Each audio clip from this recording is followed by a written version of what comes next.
आधी पावडर म्हणजे दरम्यान टाकल्यानंतर पूर्णपणे मिक्सिंग नाही होत. ते खाली मला बसते चिपकून राहते किंवा पण खाली राहते. हे जे औषध टाकल्यानंतर ना पूर्णपणे म्हणजे फेस येतो वरती आणि पावडर अशी राहत नाही. फक्त गाल त्या पावडर कण जे असतात ना जे जाड जाड कण राहतात. तेवढं ड्रमाला चिपकून राहण्याचा प्रकार हा नाही. तो काही राहत नाही, सगळं पूर्ण सपाट होतं. पावडर जे चिटकायची याला तो एक प्रकारचा आहे.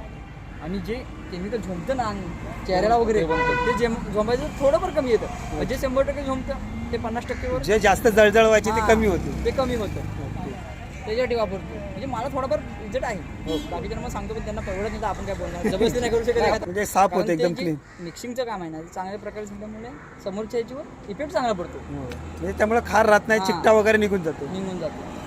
तुम्ही हे किती वर्षापासून वापरताय नेटसपचं बायो-99? 3 वर्ष झाली. 3 वर्ष वापरता.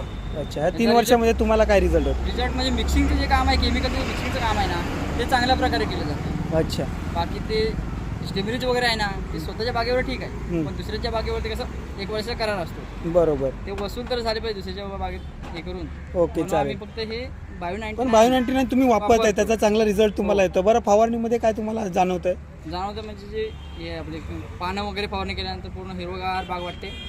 जरा थोड्या प्रकारे बरं म्हणजे बघायला पण चांगलं वाटतं. आणि जर हे म्हणजे दिवस आहे ना जे 8 दिवसांनी करायला लागते ते 15 दिवसावर जातं किंवा 10-12 दिवस म्हणजे 4 दिवस तरी वाढतात. म्हणजे तुमची फवारणीचा पिरियड पण वाढतो, त्याच्यामुळे तुमचा खर्च पण कमी खर्च पण होतो. वाढतो. ओके, तर एवढी माहिती दिल्याबद्दल धन्यवाद. थँक्यू.